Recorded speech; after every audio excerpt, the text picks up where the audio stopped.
mu Karasisi hari ababa bari gutera Karasisi, ico ni icambere. Hari abandi, hari undi buhagaze muri stade uvuga ngo iyo sibo yinjiye iyobowe na Colonel runaka, yitwa runaka, ayoboye isibo ya 9, ni ingabo zigwanira ku butaka. Ukumva ibintu bimeze neza, hakinjira indi, izo ni ingabo gutya. Bya bintu ntago biba iwacu twenyine, no mu baturanyi birahaba.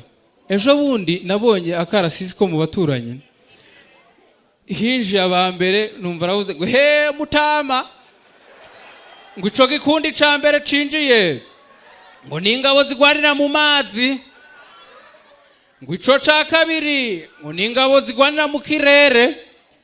Haba hinjiye abakane ngo abo nta muntu bazi ni bamaneko b'igihugu, ngo singura korode, ngo ntimwirirwa musangira agasururu muri santere, ngo ni maneko wa kintu.